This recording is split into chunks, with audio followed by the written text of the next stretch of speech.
Best health packages up to 80% discount. Tirumala Diagnostics. నమస్తే Rikesh, welcome to Suman TV. RGV తీసిన Vyooham cinema ఇప్పట్లో court గుమ్మం దాటి బయటకు వచ్చే పరిస్థితులు కనిపించడం లేదు. ఆల్రెడీ ఈ సినిమా పైన క్లీన్ సర్టిఫికేట్ వచ్చింది, యూ సర్టిఫికేట్ వచ్చింది కాబట్టి ప్రజలందరూ ఈ సినిమా చూడొచ్చు అంటూ తన అభిమానులకి శుభవార్త చెప్పినటువంటి ఆర్జీవి తర్వాత క్రమంలో వచ్చినటువంటి కోర్టు పిటిషన్ల రూపంలో వచ్చినటువంటి సమస్యల నుంచి బయటకు రావడానికి మాత్రం ఇబ్బందులు పడుతున్నటువంటి పరిస్థితి ఉంది.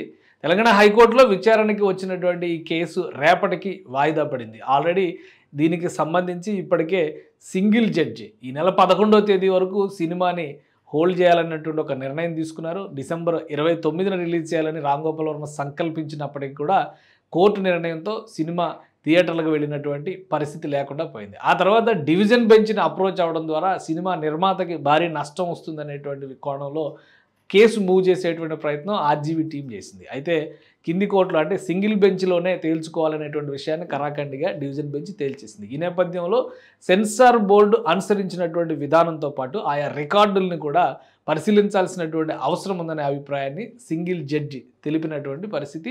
ఆ రికార్డులన్నీ కూడా కోర్టు ముందర సబ్మిట్ చేశారు. అయితే ఈరోజు విచారణకి టేకప్ చేయాలనేటువంటి ఒక విజ్ఞప్తిని వేగంగా పిటిషన్ విచారించేందుకు కావాల్సినటువంటి విజ్ఞప్తిని ఆర్జీవి టీం చేసింది. అయితే రేపటికి ఈ పిటిషన్ని కోర్టు వాయిదా వేసినటువంటి పరిస్థితి. అసలు censor board clean U certificate ఇచ్చిన తర్వాత ఈ సినిమాలో ఉన్నటువంటి అభ్యంతరాలు ఏంటి, పిటిషనర్ లేవనెత్తినటువంటి అంశాలు ఏంటి అనేటువంటి అంశాన్ని ఒకసారి పరిశీలించొద్దు. అసలు ట్రైలర్తోనే సినిమా ఆపేయడం ఎంతవరకు సబబు అనేటువంటి మాటని అటు వైఎస్ఆర్సీపీ నేతలు చెప్తున్నారు, అలానే ఆర్జీవి టీం కూడా వాదిస్తున్నటువంటి పరిస్థితి. అయితే ట్రైలర్లోనే అసలైన వివాదం ఉందనేటువంటి మాటని పిటిషనర్లు బలంగా వాదిస్తున్నారు. దానికి రెండు ప్రధానమైనటువంటి కారణాలు.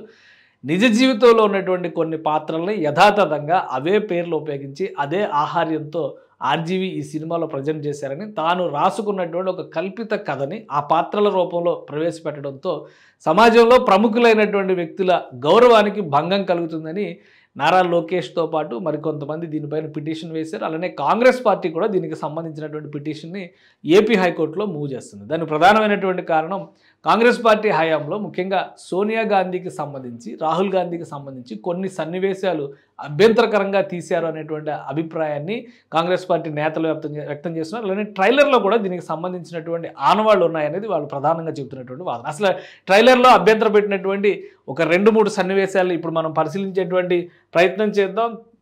వ్యూహం సినిమాని ఆర్జీవి తీసినటువంటి క్రమంలో మొదట సీన్లోనే రాజశేఖర్ రెడ్డి, వైఎస్ రాజశేఖర్ రెడ్డి గతంలో ఆంధ్రప్రదేశ్ ముఖ్యమంత్రిగా చేసినటువంటి నాయకుడిపైనే ఈ చిత్రాన్ని స్టార్ట్ చేసేటువంటి సన్నివేశాలు ఉంటాయి.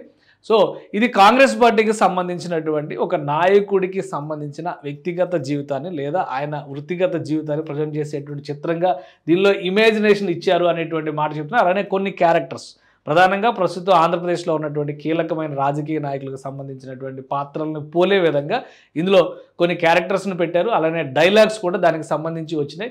అయితే ఇవన్నీ సహజంగా జరిగేవి. కానీ ఇంకా ఒక అడుగు ముందుకు వేసి ఒక రాజకీయ పార్టీకి సంబంధించిన ఎన్నికల ప్రచార చిత్రంగా ఈ సినిమాని తీశారనేది మరొక కీలకమైనటువంటి అభియోగం.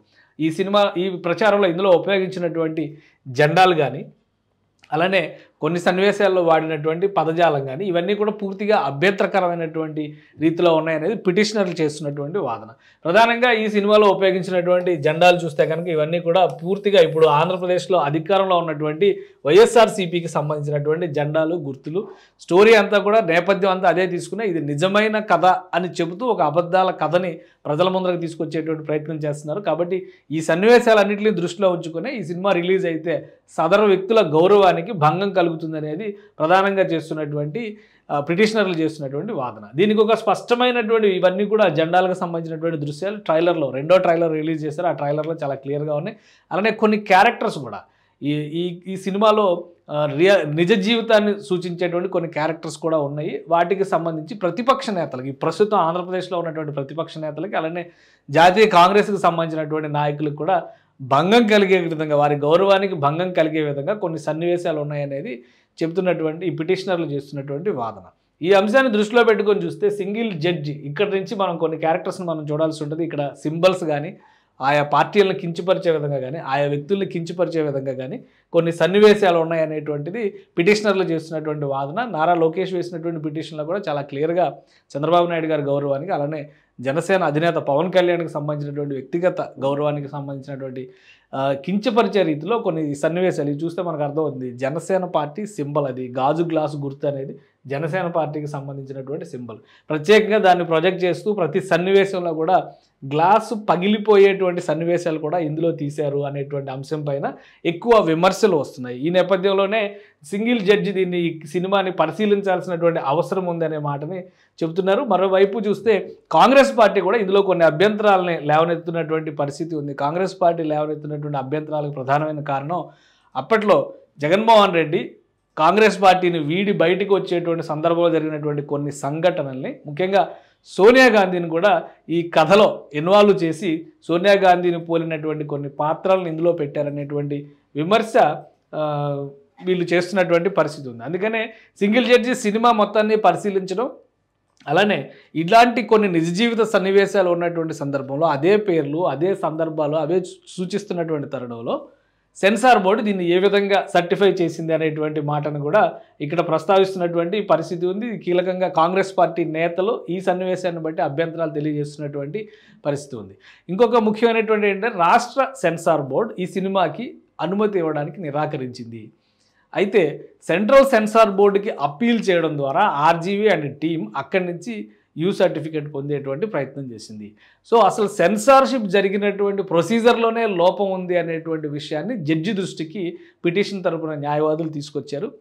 అసలు ఏ విధమైనటువంటి క్రైటీరియాలో ఈ సినిమాకి యూ సర్టిఫికేట్ ఇచ్చారు, ఎలాంటి అబ్జెక్షన్స్ కానీ కట్స్ కానీ లేకుండా ఏ విధంగా దీన్ని ప్రాసెస్ చేశారనేటువంటి విషయం పైన ఇప్పుడు కోర్టు పరిశీలన జరుపుతుంది. అయితే కోర్టులో వాదిస్తున్నటువంటి ఆర్జీవీకి అనుకూలంగా వాదిస్తున్నటువంటి వైసీపీ ఎంపీ ప్రముఖ అడ్వకేట్ నిరంజన్ రెడ్డి చేస్తున్నటువంటి వాదన, ఒకసారి సెన్సార్ బోర్డు సర్టిఫికేట్ ఇచ్చిన తర్వాత కోర్టులు అందులో ఇన్వాల్వ్ అవడానికి అవకాశం లేదు అనేటువంటి వాదనని చేస్తున్నటువంటి పరిస్థితి. అయితే ఈ వాదనని హైకోర్టు డివిజన్ బెంచ్ కూడా కొట్టివేసింది. సమీక్షించడానికి అన్ని రకాల అవకాశాలు ఉన్నాయని తేల్చి చెప్పింది. అలానే ఈ వ్యవహారాన్ని సింగిల్ జడ్జి దగ్గరే తేల్చుకోవాల్సినటువంటి పరిస్థితి ఉంది అన్నారు. అయితే సింగిల్ జడ్జి 11వ తేదీకి విచారణ వాయిదా వేసినటువంటి నేపథ్యంలో వేగంగా విచారించేందుకు కావాల్సినటువంటి జాగ్రత్తలు తీసుకునే ప్రయత్నం ఆర్జీవీ టీం చేసింది.